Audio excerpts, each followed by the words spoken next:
Hi, I'm Brian, 35, married. I never imagined my life would spiral like this. It started the night my wife Julia collapsed at work. I rushed to the ER terrified, and that's where I met Lee, the nurse who stayed by her side.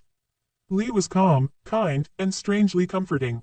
Julia recovered, but Lee kept checking in, saying she just wanted to help. I convinced myself it was innocent. Until one night, Lee invited me for coffee. I said yes. One coffee turned into drinks. Drinks turned into a mistake. I swore it was a one-time thing. Then the text started, "You looked peaceful in your sleep." I couldn't ignore it, but guilt swallowed me whole, and I tried to stay away from Lee. That's when Julia started acting strange, cold, distant, secretive with her phone. One night, I saw a message pop up on her lock screen, "Can't wait to see you again, L." My heart stopped. Was it Lee she was texting? I waited, then checked her messages. It wasn't Lee, it was someone named Lance. Julia had her own secret. I wasn't the only one lying. I confronted her. She said Lance was just a coworker. But the messages told a different story, flirty, emotional, risky. Suddenly, I wasn't the villain alone. That night, I reached out to Lee again. We met, not because I wanted to, but because I felt lost and numb. Revenge, comfort, maybe both. It didn't feel good, just empty. Julia started leaving the house at odd hours. I followed her once and saw her hug Lance. No kiss, but it was more than friendship. I confronted Julia again. She cried and admitted it was emotional, not physical.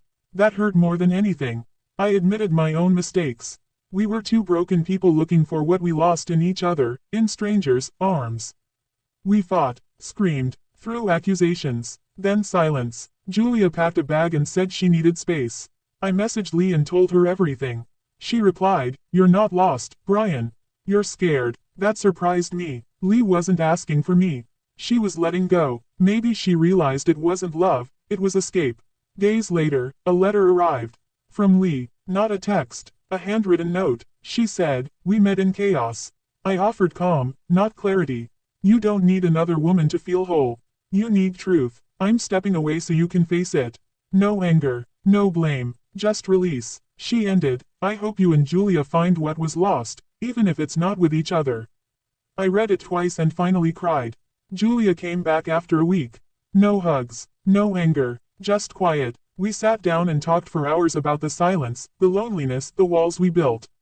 We admitted we didn't cheat to hurt each other. We did it because we felt invisible. When two people feel invisible in a marriage, they start looking for reflections in others. That was the real betrayal. We didn't fix everything overnight. But we stayed. We started therapy, talked more.